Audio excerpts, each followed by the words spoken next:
रात के 11 बज रहे थे, मैंने देखा कि वो। ये लीजिए, वहां पे जाइए। Hi guys, just give your attention here now. Famous Punjabi film producer Jaswinder ji हमारे बीच।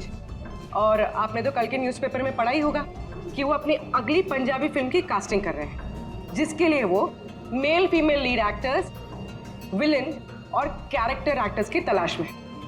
तो आप लोग अपनी स्क्रिप्ट रेडी कर लीजिए, वो आते ही होंगे। And let me tell you, he is a very very busy man. All the best. Thank you. अरे सर आ गए। सत श्री अकाल जी साਰਿਆਂ ਨੂੰ, सत श्री अकाल। रुको बेबी। सर देखो बेबी, पहले कैंडिडेट को 5 मिनट के बाद मेरे रूम के भेज लो। हाँ चलो जी, सत श्री अकाल। चलो मेरा तैयार है, मेरा तैयार है। सर बैठ जाइए, मैं बताती हूँ। Sir 5 minute. ओके बैठ जाइए, आप लोग बैठ जाइए।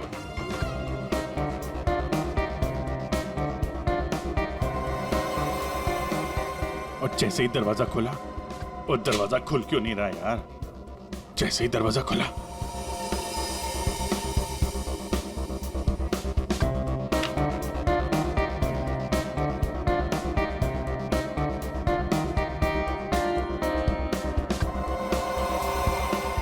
हैंडसम,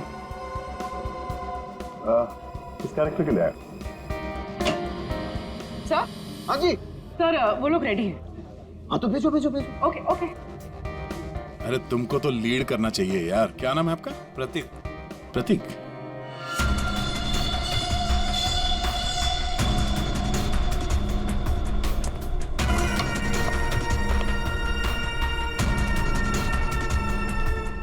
एक्सक्यूज मी, मैं भी ऑडिशन के लिए आया हूँ।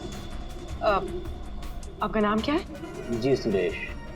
आप यहाँ साइन कर दीजिए।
आज हम सुबह से बहुत खुश हैं।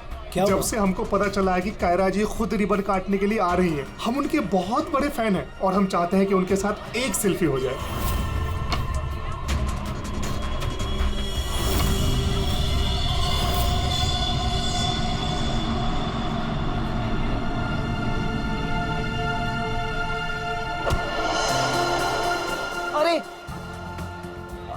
अरे अंकल, आप ठीक तो है ना? हाँ, मैं ठीक हूँ। बहुत बहुत शुक्रिया बेटा। कहाँ जाना है आपको? बेटा एक काम कर दोगे मेरा? हाँ जी। मुझे वहाँ अंदर तक छोड़ दो। हाँ चलो चलो। चलिए। क्या हुआ बेटा, सब ठीक तो है ना? अंकल शायद ये आवाज आपके स्टिक के कारण आ रही है। अच्छा, इसको साइड में रख दीजिए। अच्छा अच्छा ठीक है। अब आप जा सकते हैं।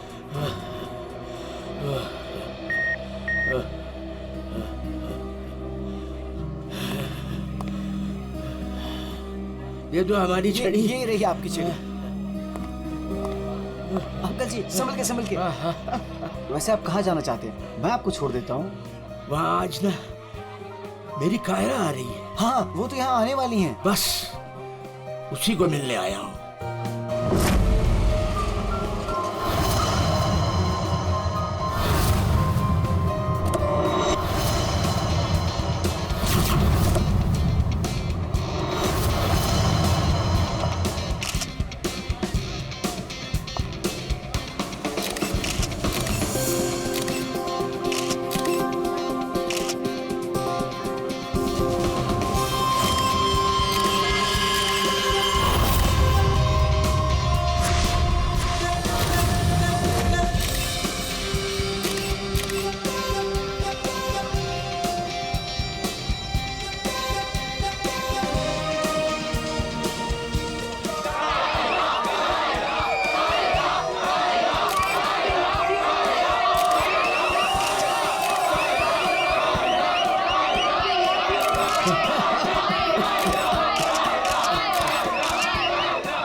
Friends?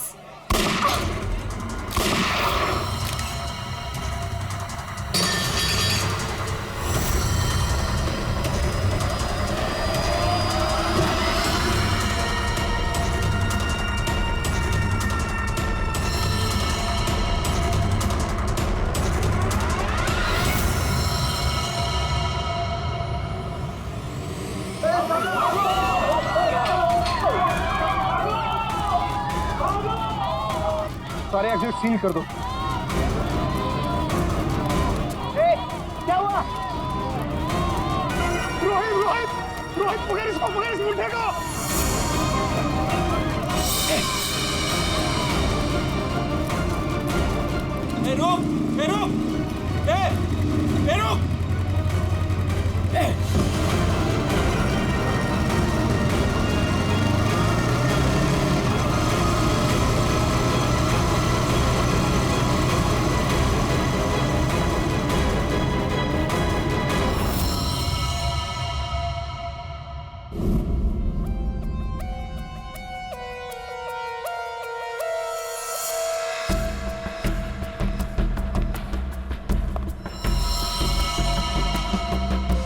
ये कैसे हो सकता है? हाँ? 70 साल का एक बुजुर्ग आदमी सबके सामने इस लड़की को गोली मार देता है और जल्दी में यहां से भाग भी जाता है और किसी ने पकड़ा नहीं उसे। सर मैं भी ये सोच के हैरान हूँ कि ऐसा हो कैसे गया, लेकिन सर वो बूढ़ा आदमी दौड़ रहा था, वो भी किसी जवान की तरह बहुत तेज। उसके हाथ में गन देखी तुमने? नहीं सर, गन तो नहीं देखी, लेकिन कुछ गड़बड़ जरूर थी, क्योंकि जब वो आया तो चल भी नहीं पा रहा था और फिर उसने अपनी स्टिक फेंकी और ऐसे दौड़ा जैसे कोई रेस में पार्टिसिपेट कर रहा हो। क्योंकि वो आदमी बूढ़ा नहीं जवान था। सर 2 गोलियां लगी है पर कोई एग्जिट वुंड नहीं है सर, मतलब बुलेट्स बॉडी के अंदर ही है। बुलेट की डायरेक्शन है उसके हिसाब से तो गोली यहीं कहीं से चली होगी, लेकिन इतनी भीड़ भाड़ में किसी ने गन कैसे नहीं देखी? पर सर इतनी कड़ी सिक्योरिटी होने के बावजूद कोई गन अंदर ला कैसे सकता है? सर, हाँ? सर यहाँ पे जितनी मीडिया आई थी उनकी फुटेज, यहाँ पे जितने सीसीटीवी कैमरास लगे हैं उनका फुटेज, और ये कैमरा फोन सर, ये इसकी भी फुटेज मैंने निकाल दी और रेडी कर दी। एक एक करके प्ले करो।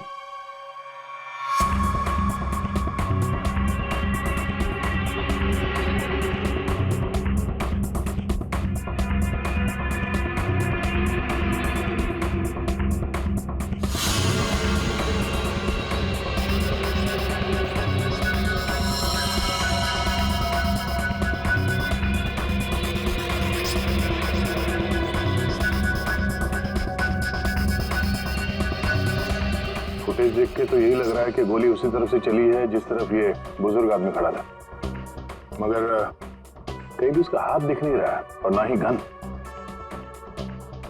छुपा के गोली मारी गई है, ये कमर के पास रखी होगी गन, इसीलिए किसी को दिखाई भी नहीं दी। वॉचमैन सच कह रहा था। ये बूढ़ा तो ऐसे भाग रहा है जैसे किसी रेस में भाग रहा हूँ।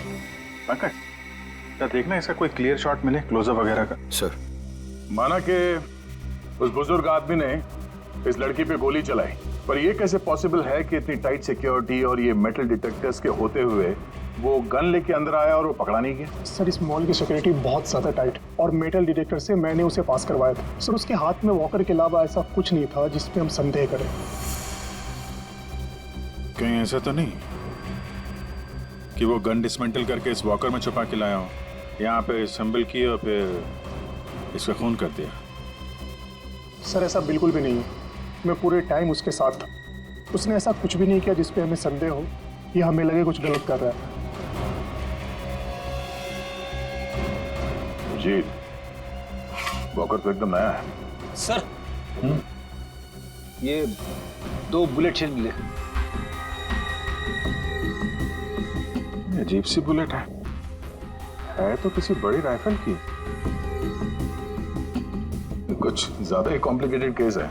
एक 70 साल का बुजुर्ग आदमी दौड़ता हुआ, एक इनविजिबल गन और ये अजीब से दिखने वाली राइफल की गोली। ये बात तो पक्की, वो बूढ़ा आदमी कोई बूढ़ा नहीं था, वो कोई नौजवान था जो भेष बदल कर आया था इसका खून करने के लिए। एक पेशेवर खूनी जो अपने आप को बहुत चालाक समझता है, लेकिन कब तक बचेगा?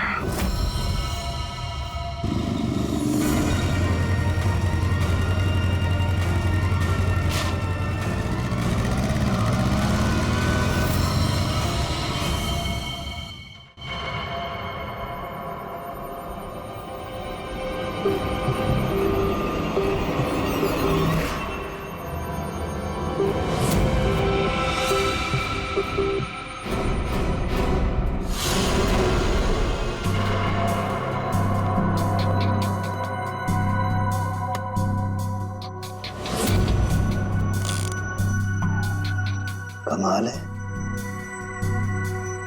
मेरे तो कुछ समझ में ही नहीं आ रहा है। सर मेरे भी। आखिर क्या कारण हो सकता है? काफी कंफ्यूजिंग है ना? वही तो मैं भी कह रहा हूँ तारिका, बहुत कंफ्यूजिंग है। क्या क्या कंफ्यूजिंग है साल के? बॉस ये अभिजीत बिल्कुल सही कह रहा है। वो केसिंग राइफल की और जो बुलेट है ये .228 राइफल की बुलेट है, लेकिन कमाल की बात यह है कि इस बुलेट को काट करके .380 पिस्टल की बुलेट में कन्वर्ट कर दिया गया। मगर उसे फायदा क्या? अगर उसे .380 बुलेट चाहिए थी तो वो कहीं से भी ले सकता था। इतनी मेहनत करने की क्या जरूरत है? वही तो हम कह रहे हैं दया, इसीलिए तो बहुत कंफ्यूजिंग है। और सिर्फ इतना ही नहीं, हमें उन शेल्स में से केबीएस के कुछ मैटर्स भी मिले हैं। अब ये केबीएस क्या है? कैप्ट्रेलोन नाइट्राइल बुटाडीन स्ट्राइन। ये एक ऑयल बेस, तेल के ऊपर बेस किया हुआ प्लास्टिक होता है, बहुत ही मजबूत होता है। तो जो हमारी रोजमर्रा की जिंदगी में जो प्लास्टिक की चीजें इस्तेमाल होती है उसमें काम आता है।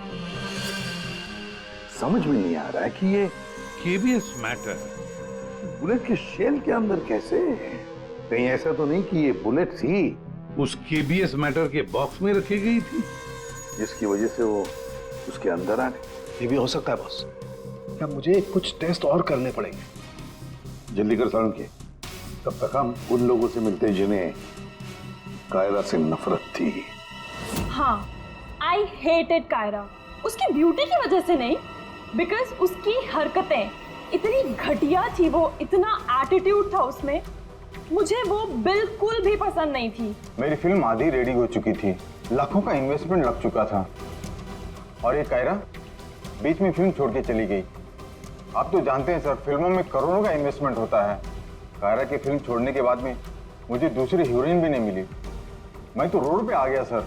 कैसे ना हिट करूं उसे सर, मैं बर्बाद करके रख दिया उसने मुझे। पूरी इंडस्ट्री में मेरी इमेज खराब करके रख दी है। हर तरफ ये अफवाह फैला दिया है कि मैं उससे प्यार करता हूँ। मेरी वाइफ मुझे छोड़कर चली गई।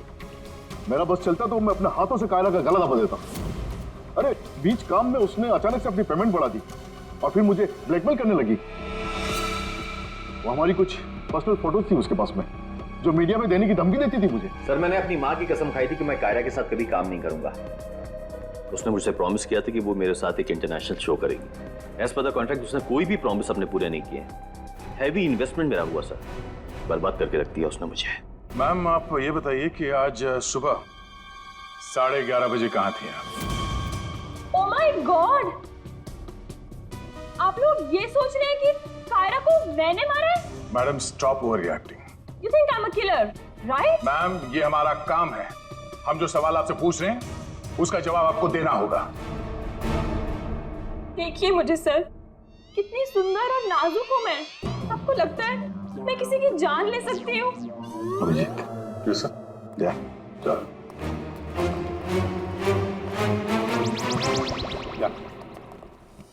क्या लगता है? सर यहाँ जितने भी लोग हैं सबके पास कोई ना कोई मोटिवेशन है कायरा का खून करने के लिए। क्या किसने अभी समझ में नहीं आ रहा। और सर इन मोहतरमा की तरह हर कोई ड्रामा करने लगेगा तो पता लगाना और भी मुश्किल हो जाएगा। ये खूनी जो भी है बड़ा शातिर है। देखा कैसे होशियारी से और कितनी प्रोफेशनल तरीके से उसने कायरा का खून किया। कहीं ऐसा तो नहीं है कि इनमें से ही किसी ने इस प्रोफेशनल किलर को कॉन्ट्रैक्ट दे दिया कायरा को मारने का। मगर सर एक बात अभी समझ में नहीं आ रही कि इतनी टाइट सिक्योरिटी होने के बाद भी उन्हें गन कैसे अंदर ले गया। मुझसे पूछ लो ना भाई, संकट की इस घड़ी में हमेशा मैं ही तो तुम लोगों के काम आता। तो फिर बता, इनमें से कौन है जिसने कायरा का खून किया हो? नहीं, ये नहीं बता सकता। हाँ तो फिर? ये बता सकता हूँ कि कायरा की जान कैसे गई। तो फिर बता ना। कायरा के मर्डर में जिस गन का इस्तेमाल हुआ था वो असली गन नहीं थी, वो घोस्ट गन थी। अरे मगर ये घोस्ट गन क्या होती है? घोस्ट गन क्या? बस मैंने सोचा कि जब बुलेट अपने आप बनाई जा सकती है तो गन क्यों नहीं बनाई जा सकती? यार अपने हाथों से बनाई जाती तो फिर भी वो मेटल डिटेक्टर में पकड़ी तो जाती ही ना। सर अगर ये गन मेटल की ना हो किसी और चीज से बनी हो तो? तारिका, गन तो मेटल की ही बनती है। और चलो मान लिया किसी दूसरी चीज से बनाई तो वो गन जब बुलेट फायर होगी तो वो पिघलेगी नहीं। KBS plastic. KBS? वो जिसके ट्रेसेस आपको शेल पे मिले थे? वही मैंने इस KBS प्लास्टिक के बारे में रिसर्च की तो पता चला कि इस KBS प्लास्टिक के फिलामेंट्स बनाए जाते हैं, रेशे जो पिघलते नहीं है, और ये 3D ऑब्जेक्ट बनाने में इस्तेमाल किया जा सकता है। किसी भी नॉर्मल प्रिंटर में इंक के कार्ट्रिजेस होते हैं, लेकिन 3D प्रिंटर्स में फिलामेंट स्पूल्स होते हैं। बस medical models, architectural models, prosthetics और भी बहुत सारे नोवेल्टी आइटम्स वो सब इससे बनाए जा सकते हैं। डॉक्टर साहब इन सब का इस केस से क्या लेना देना है? लेना देना है दया। आओ बॉस, मैं तुम्हें दिखाता हूँ। ये देखो, इससे सब समझ में आएगा। बॉस ये एक 3D प्रिंटर है, ये अलग अलग चीजें प्रिंट कर रहा है, यानी बना रहा है। तो सारण के तेरे कहने के मुताबिक खुनी ने इस टेक्नोलॉजी का इस्तेमाल किया? हाँ बॉस, गन का एक एक पार्ट पहले 3D प्रिंट किया गया और फिर सारे प्रिंट्स को एक साथ जोड़ दिया। और इसलिए इन गन्स को घोस्ट गन्स कहते हैं, क्योंकि किसी भी मेटल डिटेक्टर में ये डिटेक्ट नहीं होते। अरे लेकिन वो जो बुलेट थी वो तो मेटल की थी ना। एक मिनट,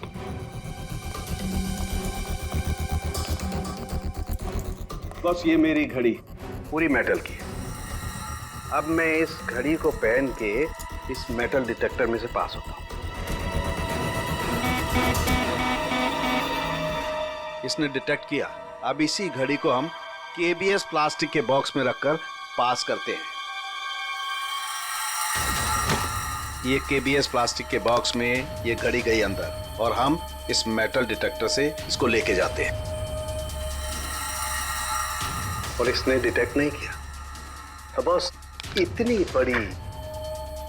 बड़ी मेटल की घड़ी को जब इसने डिटेक्ट नहीं किया तो बुलेट तो इससे ज्यादा छोटी है, आसानी से गुजर सकती है। यार मगर उसने ये बुलेट खुद क्यों बनाई? अरे बॉस, हम जानते हैं ना, एक राइफल की बुलेट की केसिंग ज्यादा बड़ी होती है बजाय पिस्टल की बुलेट की केसिंग, और ये आसानी से सारा गन पाउडर एब्जॉर्ब कर सकती है। इसीलिए प्लास्टिक की गन को कोई नुकसान नहीं पहुंचता, ताकि एक से ज्यादा फायर किया जा सके। बिल्कुल। तो फिर पता लगाते ये 3D प्रिंटर्स किन किन लोगों के पास? ये थोड़ा मुश्किल काम है। क्यों? क्योंकि सर आजकल 3D प्रिंटर्स बहुत ज्यादा लोग इस्तेमाल करते हैं। कितने सारे schools, colleges, hospitals, engineering companies, architect सभी लोग इस्तेमाल करते हैं। तो क्या हुआ? KBS फिलामेंट तो है, उससे पता लगाएंगे। ये रास्ता एकदम सही है, क्योंकि सिर्फ दो ही तरीके के फिलामेंट होते हैं, एक केबीएस और दूसरा बीएलए। बीएलए मतलब ब्लेंडेड, और बीएलए बहुत आसानी से तोड़ा मरोड़ा जा सकता है, और ये बीएलए बहुत ही इजीली मार्केट में अवेलेबल भी है, जबकि केबीएस इतनी आसानी से उपलब्ध नहीं हो सकता है। बस तो फिर हम वो पता लगाएंगे कि कौन कौन लोग हैं जिनके पास वो 3D प्रिंटर है जिसमें केबीएस फिलामेंट इस्तेमाल होता है।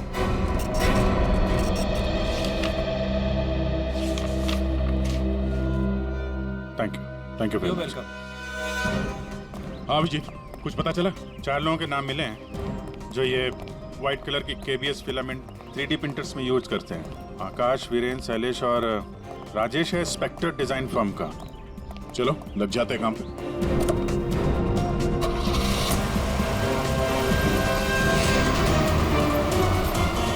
ये जो आप फिलामेंट यूज करते हैं वो किस किस प्रोडक्ट में करते हैं?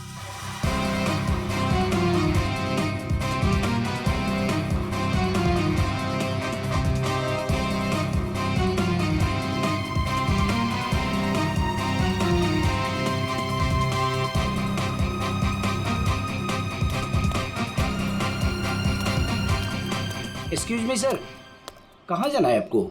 यहाँ पे एक ऑफिस है स्पेक्टर डिजाइन फर्म, वहाँ जाना है। नहीं नहीं सर, इस नाम का यहाँ कुछ भी नहीं है। क्या? लगता है आप गलत एड्रेस पे आ गए। यार एड्रेस तो बिल्कुल सही है, यहाँ पे 405 नंबर फ्लैट में है वो ऑफिस। नहीं नहीं सर, यहाँ कोई डिजाइन फॉर्म नहीं है और इस बिल्डिंग में कोई ऑफिस भी नहीं खोल सकता। अगर गलती से किसी ने ऑफिस खोल भी दिया तो सोसाइटी उस पर फाइन लगा देगी। यहाँ से किसी भी बिजनेस का कोई वर्क का परमिशन नहीं है सर। और ये 405 नंबर फ्लैट में रहता कौन है मालूम है? हाँ सर, 405 में एक लड़का रहता है, आनंद नाम है उसका। आनंद? हाँ, यहाँ का किराएदार है। सर आप ऐसे नहीं जा सकते, रजिस्टर में एंट्री तो कर दीजिए आप। सर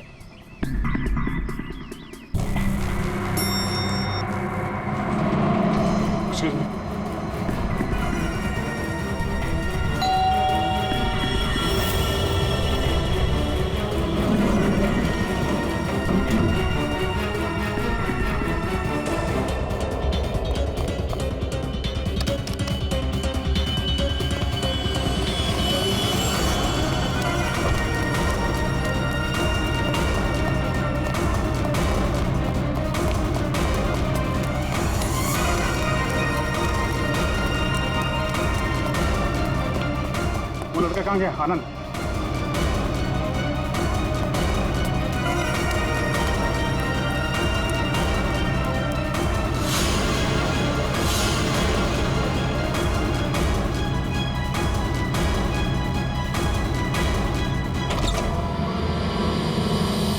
पूरे घर की तलाशी लेते हैं और जरा संभाल के।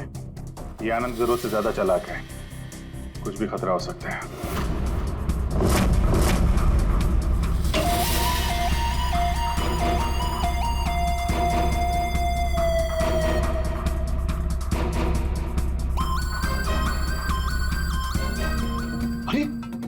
सर जरा अंदर आइए, हमें कुछ मिला है। क्या है? ये देखिए सर।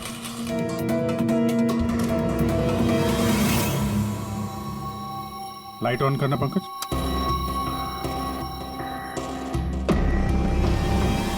यहाँ पे तो पूरा वर्कशॉप खोल के रखा है।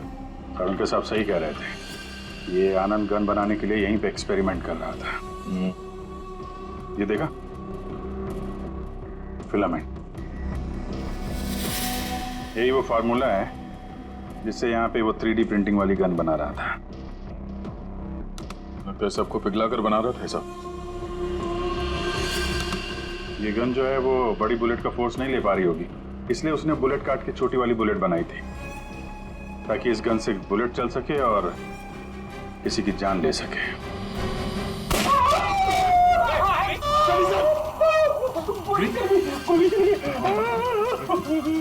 इसे हॉस्पिटल ले जाओ जल्दी। रेडी, बहस मत करो।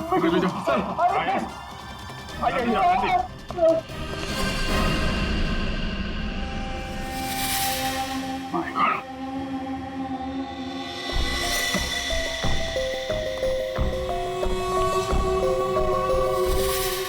इसमें सारी इंफॉर्मेशन होगी उसकी। पासवर्ड प्रोटेक्टेड है, कोई ना कोई तरीका तो होगा खोलने का। ले चलते हैं।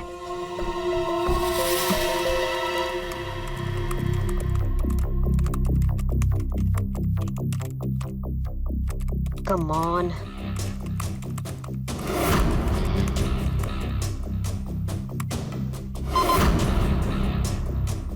एक बार और ट्राई करती हूँ।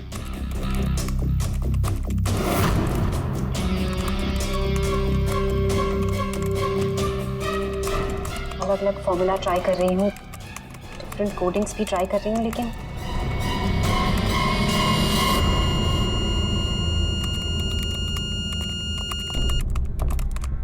रितु, क्या ही है, क्या हुआ? I'm really sorry सर, आज पहली बार आपके सामने बहुत शर्मिंदगी महसूस हो रही है। चाहे कुछ भी हो, शर्मिंदा होने की जरूरत नहीं है, जस्ट कीप ट्राइंग। सर मैंने सब कुछ ट्राई किया है, पूरी कोशिश की है इस फिंगरप्रिंट पासवर्ड को क्रैक करने की, अलग अलग formula, different types of coding भी यूज की है, लेकिन सब बेकार।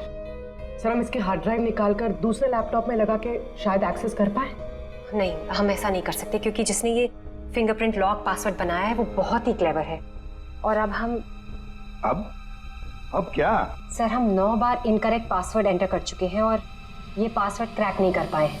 अगर एक और बार हमने इनकरेक्ट पासवर्ड डाला तो क्या? सर अगर 10वीं बार इनकरेक्ट पासवर्ड डाला तो इस लैपटॉप में स्टोर्ड सारी इंफॉर्मेशन, सारा डेटा डिलीट हो जाएगा ऑटोमेटिकली। मतलब एक और अटेम्प्ट और सारी मेहनत बेकार। I'm really sorry sir। नहीं होता है, हम लोगों के साथ भी होता है, लेकिन अभी भी हमारे पास एक आखिरी मौका है। जी, अब क्या करेंगे सर? तो अब इसे खोलने के लिए हमें वो खूनी चाहिए। खूनी की जरूरत नहीं है हमें, सिर्फ अंगूठा चाहिए। लेकिन सर अगर खूनी को नहीं पकड़ेंगे तो उसका अंगूठा कहां से लाएंगे? साड़ुंखे है ना हमारे पास। डॉक्टर साहब अब एग्जैक्टली कर क्या रहे हैं? कांटे से कांटा निकाल रहे दया। उस क्रिमिनल ने टेक्नोलॉजी का इस्तेमाल किया था ना ये सब करने के लिए। बॉस, हम भी उसके खिलाफ टेक्नोलॉजी का ही इस्तेमाल करेंगे। सबसे पहले हम इस प्रिंटर पर से उस खूनी के सारे उंगलियों के निशान लेंगे और उसे अपने सिस्टम में सेव करेंगे, और उसके बाद उसके अंगूठे का एक 3D प्रिंट निकालेंगे। जब वो प्रिंट तैयार हो जाएगा तो जो फिंगरप्रिंट्स हमारे सिस्टम में सेव हैं उसमें से अंगूठे का फिंगरप्रिंट लेकर के इस 3D प्रिंट वाले अंगूठे पर सेट कर देंगे।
ये बन गया अंगूठा। अब इस अंगूठे के थंब इंप्रेशन से उसका ये लैपटॉप अनलॉक करेंगे हम।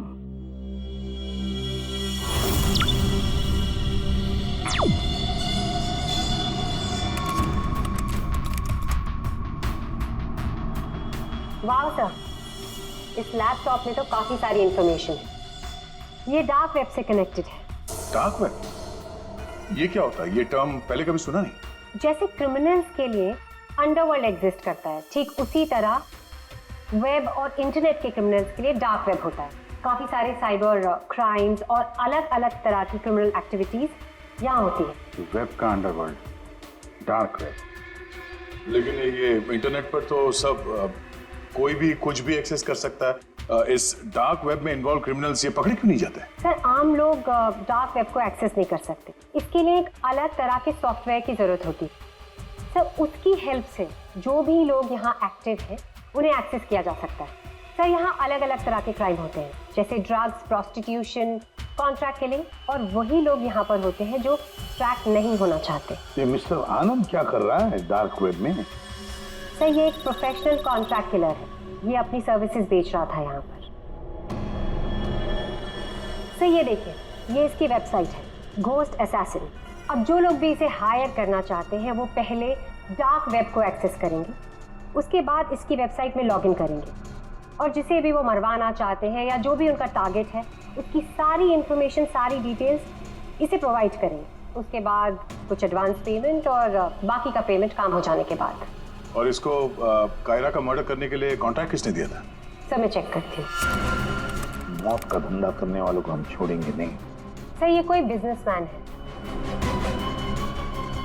मिस्टर मंगेश।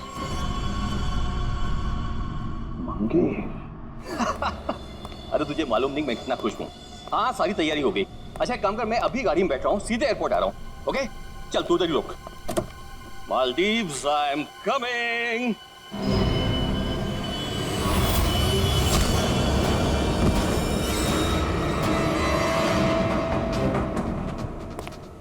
सॉरी मंगेश, तुम्हारी मालदीव्स की ट्रिप मैंने कैंसिल कर दी है। अब मैं तुम्हें सीधे सीआईडी ब्यूरो की सैर करवाता हूँ, वो भी टोटली फ्री ऑफ कॉस्ट।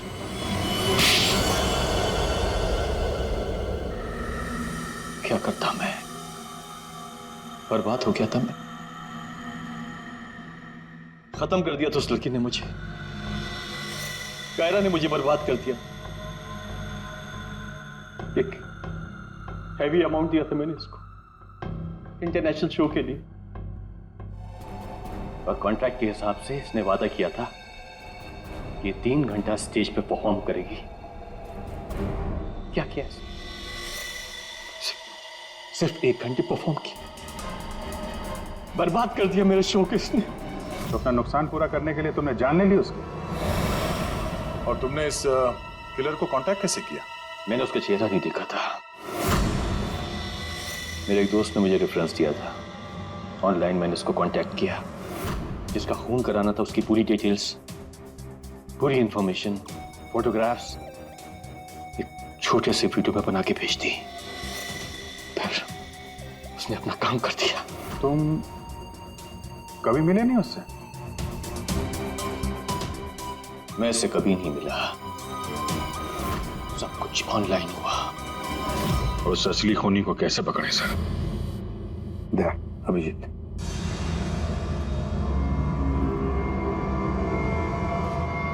एक आइडिया आया है दिमाग में। नमस्कार, इस वक्त की सबसे बड़ी खबर कायरा मर्डर केस से आ रही है। फिल्म इंडस्ट्री की मशहूर एक्ट्रेस कायरा मर्डर केस में जो लैपटॉप सीआईडी को बरामद हुआ था सबूत के तौर पे, अब वो सबूत मिट चुका है। जी हाँ, आपने एकदम सही सुना। बताया जा रहा है कि सीआईडी इस लैपटॉप को एक्सेस करने की कोशिश कर रही थी, तो पासवर्ड के रॉन्ग एंट्री के कारण इसका डेटा, इसके अंदर के सारे सबूत डिलीट हो चुके हैं। मंगेश जी, अब कांटेक्ट करना तुम्हारे उस घोस्ट असैसिन को कि तुम्हारा कोई कांटेक्ट है जो किसी और को मरवाना चाहता है। किसको?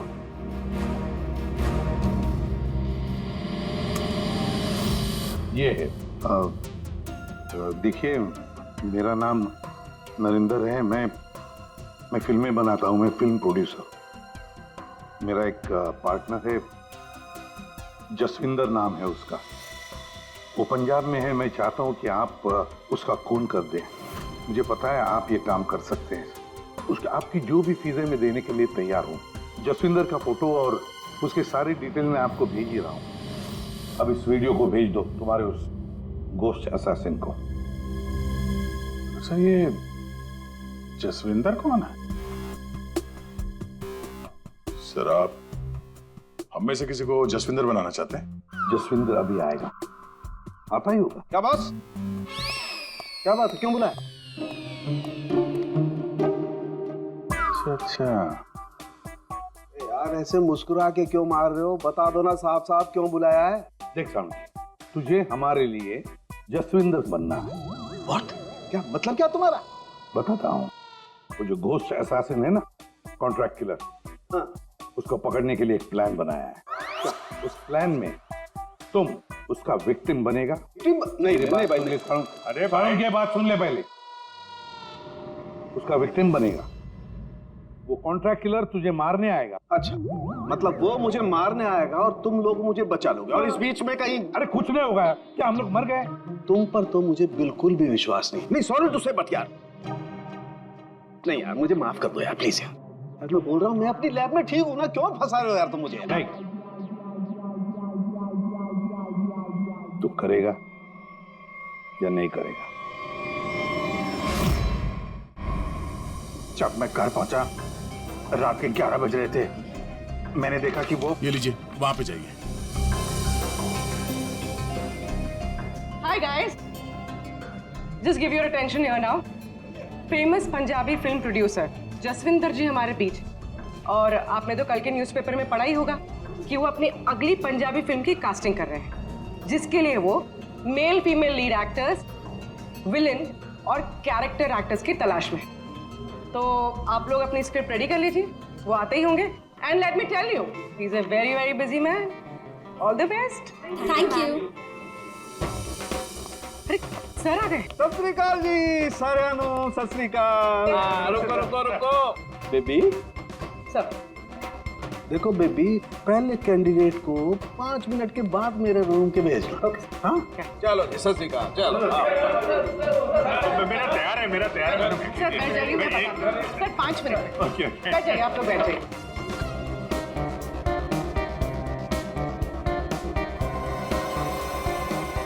और जैसे ही दरवाजा खुला, वो दरवाजा खुल क्यों नहीं रहा यार? जैसे ही दरवाजा खुला,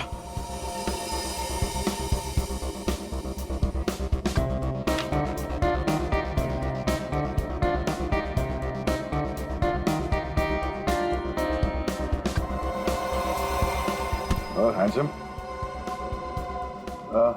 किस कैरेक्टर के लिए आए? सर। हाँ जी सर, वो लोग रेडी हैं। हाँ तो भेजो। Okay okay. अरे तुमको तो लीड करना चाहिए यार। क्या नाम है आपका? प्रतीक।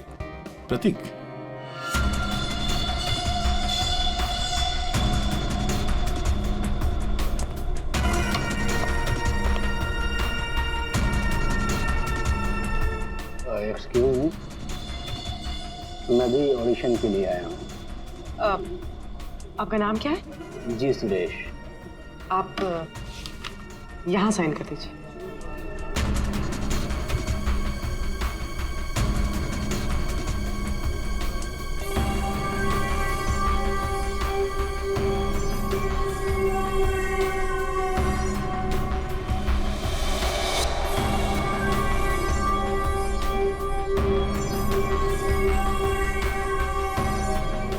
अंकिल ने फॉर्म भर दिया? हाँ। आइए अंकिल, आपका ऑडिशन पहले लेते हैं। स्क्रिप्ट अंदर ही दे देंगे।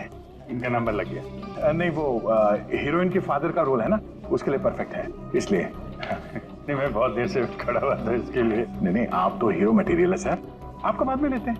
आइए अंकिल। कोई प्रॉब्लम नहीं। आइए, सीनियर सिटीजन है भाई, समझा करो।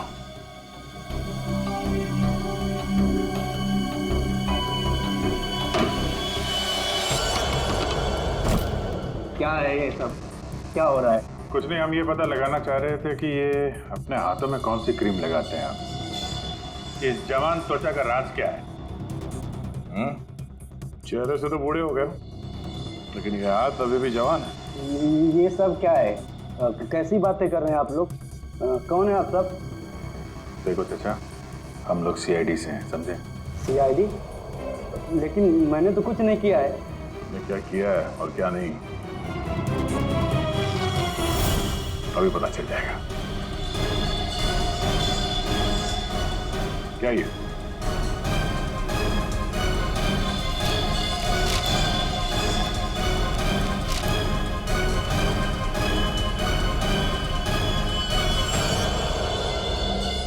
ये बेस बदल के यहाँ क्यों आए थे तुम? हैं? ये सब दाढ़ी वाड़ी लगा के क्या कर रहे हो आप?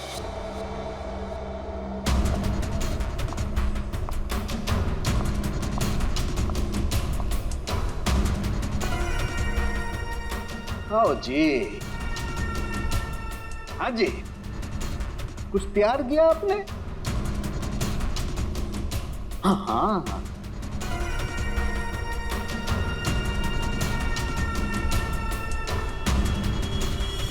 बहुत बढ़िया। हाँ सर, मैं तो बस एक एक्टर हूँ। रंगमंच थिएटर के बाहर एक एक्टर मिला था, उसने मुझे बताया कि इधर ऑडिशंस चल रहे हैं, 60 साल के ऊपर का एक कैरेक्टर है, अगर मैं गेटअप चेंज करके जाऊँ तो मुझे वो रोल मिल जाएगा। और उसने ये भी बताया कि प्रोड्यूसर साहब को मिठाई बहुत पसंद है, इसलिए मैं सबसे फेमस मिठाई वाले से ये मिठाई लेके आया।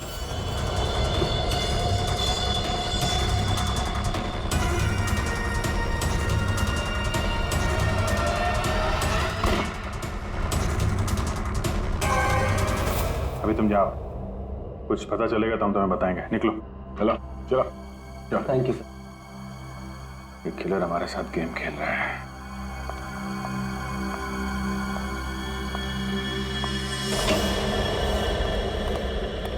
अंकिल ने बहुत अच्छा ऑडिशन दिया, रोल पक्का।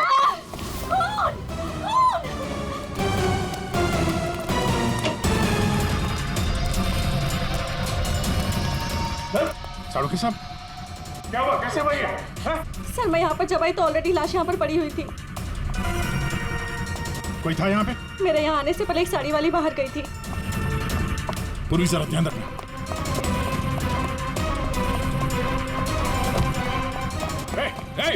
हटिए, रुक। एक मिनट। चल हट। Excuse me. रुक।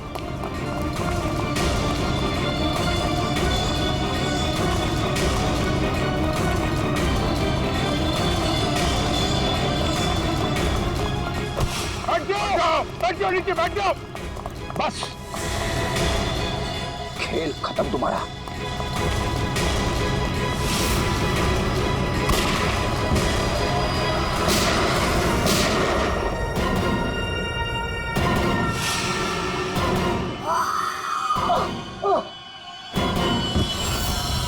बस, तेरा डार्क वेब का खेल खत्म।